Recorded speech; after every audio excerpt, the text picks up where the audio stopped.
Con su venia, diputada presidenta.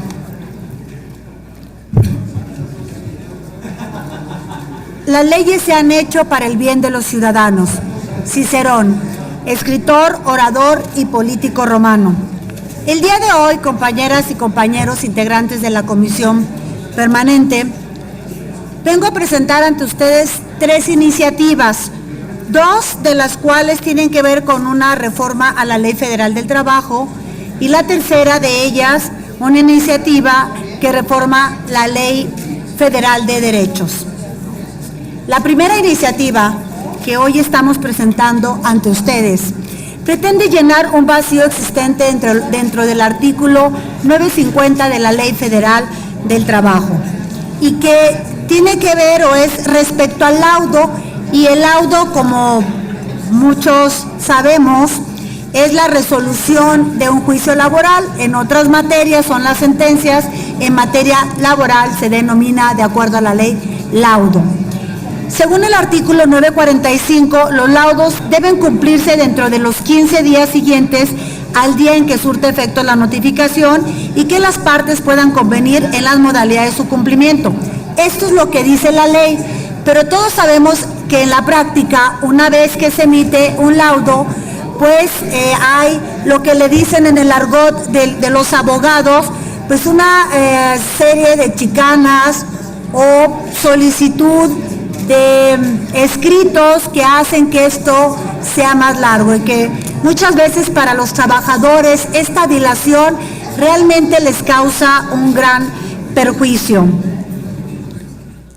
De igual manera, establece también el artículo 950 de la ley en comento, la Ley Federal del Trabajo, que transcurrido el término señalado en el artículo 945, el que ya les comentaba anteriormente, los 15 días, el presidente, a petición de la parte que obtuvo, dictará auto de requerimiento de embargo. Este auto de requerimiento de embargo es el que se dilata porque siempre hay mecanismos que busca la otra parte para retrasar el cumplimiento o la ejecutoria del laudo. Por ello, la propuesta de esta iniciativa es incorporar el término laudo favorable en el artículo citado anteriormente y así evitar que por los vacíos o lagunas legales pueda continuar retrasándose la justicia para quien ha obtenido la razón en un juicio. Y se propone quedar de la siguiente manera, artículo 950. Transcurrido el término señalado en el artículo 945, el presidente, a petición de la parte que obtuvo el laudo favorable, dictará auto de requerimiento y embargo, ya que estos vacíos o lagunas legales suelen ser usados como tácticas dilatorias por parte de algunos operadores jurídicos.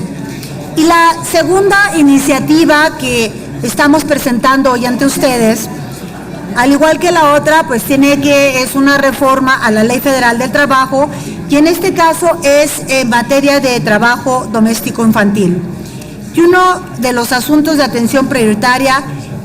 que es en el mundo, sin duda, es este tema, el trabajo infantil, por el daño provocado al desarrollo de las niñas, niños y adolescentes, que entre sus principales dificultades están las de enfrentar asistir a la escuela. Gran diserción y gran falta de los niños y niñas a la escuela, al cual es un derecho que hay que ejercer de los niños y los niños, tiene que ver con esta situación. Muchos niños, por ir a trabajar y buscar una parte de sustento para ellos mismos o para sus familias, pues dejan de asistir a la escuela, algo que todos sabemos que no debería de pasar. Y esta problemática pues es una problemática latente en todo el mundo, no solamente en nuestro país, sino a nivel global. El trabajo infantil en el sector de servicios abarca el trabajo informal en hoteles, restaurantes, la venta en la calle, el trabajo doméstico, entre otras modalidades, y los niños superan en este caso a todos los sectores, y que es una gran cantidad el número que tenemos de niñas y niños trabajando en las diversas áreas de servicios. Los niños superan en número a las niñas en todos los sectores, con la importante excepción del trabajo doméstico, que es una actividad que se realiza de forma oculta y fuera del alcance de las inspecciones oculares o supervisiones respecto a los centros de trabajo, lo que implica sean inevitablemente vulnerables a la explotación y al abuso. El propósito de esta iniciativa es implementar en el capítulo referente a trabajadores domésticos en la Ley Federal del Trabajo el reconocimiento de los derechos humanos de las niñas y las mujeres, eliminando los estereotipos arraigados al trabajo doméstico, el cual se da en el ámbito privado y donde ocurren diversas situaciones de abuso y donde no son garantizados sus derechos laborales. Asimismo, considero necesario evocar la prohibición de emplear menores de edad en estos servicios conforme lo dictaminan diferentes instrumentos internacionales. Además, propongo también el planteamiento del término personas trabajadoras domésticas para referirse al trabajo que puede ser ejecutado por ambos sexos, ya sean hombres o mujeres, y que al ser ejecutados por cualquiera indistintamente, pues también son y deben ser remunerados de acuerdo a lo previsto por la ley. Y la tercera parte, la tercera iniciativa que hoy presento, tiene que ver a una reforma a la Ley Federal de Derechos en relación con el establecimiento de cuotas de consumo del agua residual. Y este no es un problema menor, este es un problema de la mayor trascendencia y que sé que para muchos productores locales o para diferentes áreas en el campo o en la ciudad que usan o que tienen acceso al uso de aguas residuales, pues va a ser muy importante. Las aguas residuales son todas aquellas que incluyen aguas usadas, domésticas, urbanas, desechos líquidos industriales o bien mineros, o el agua de lluvias que a veces se mezcla con cualquiera de estas modalidades a las que he hecho referencia. La autoridad fiscalizadora, para determinar el pago por el uso o aprovechamiento que se hace de las estructuras receptoras de esta agua residual, no cuenta con una fórmula equitativa para hacer el cálculo, porque actualmente considera 8 posibilidades diferentes que se aplican para ello, y van desde las cosas más simples hasta 8 distintas formas que no le da claridad a quien va a hacer un pago por el uso de aguas residuales y va a hacer un pago de un derecho. El problema reside en la cantidad de dinero que debe ser cubierto por los interesados. Implica una diferencia injusta al poder de la autoridad al calcularlo en 8 formas diferentes y no clarificar por qué de esas 8 formas se le está aplicando determinado pago. Así el usuario no puede saber cuál es la fórmula que utilizará la autoridad para ejercitarle el cobro de ese pago. Y esto tiene que ver con algo muy importante que la propia Suprema Corte de Justicia de la Nación ha estudiado y ha resuelto al respecto, porque este tema es el artículo 285 de la Ley Federal de Derechos, es violatorio del principio de proporcionalidad tributaria que considera la Constitución Política de los Estados Unidos Mexicanos en su artículo 31, fracción cuarta, respecto al cobro de impuestos y derechos. Y les pongo un ejemplo así muy rápido de lo que dice el artículo 285 de la Ley Federal de Derechos entre sus 8 fracciones. Por ejemplo, una tiene que ver el cobro respecto al permiso de descarga respectivo. Otra respecto a los registros de las lecturas de los dispositivos de medición.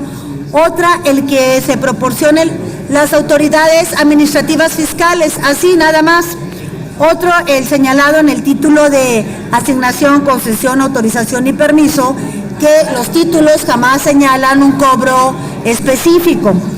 El que resulta del procedimiento establecido en el 229, que es un procedimiento administrativo en la propia ley, pero que tampoco tiene claridad respecto al cobro de este derecho. El que resulte de la investigación económica o cualquier otra clase.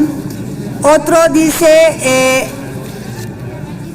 el que se refiere a la infraestructura de drenaje y alcantarillado y si ésta se conecta con otro contribuyente. Y el octavo, el que resulte de cualquier otra información que obtenga la autoridad. Si ustedes se dan cuenta, pues es muy ambiguo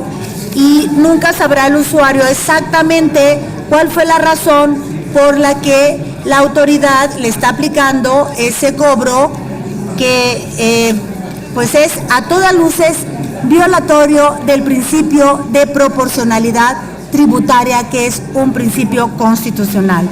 Es por eso que la iniciativa pretende evitar esta violación, que no atiende a la descarga real del agua individualizada,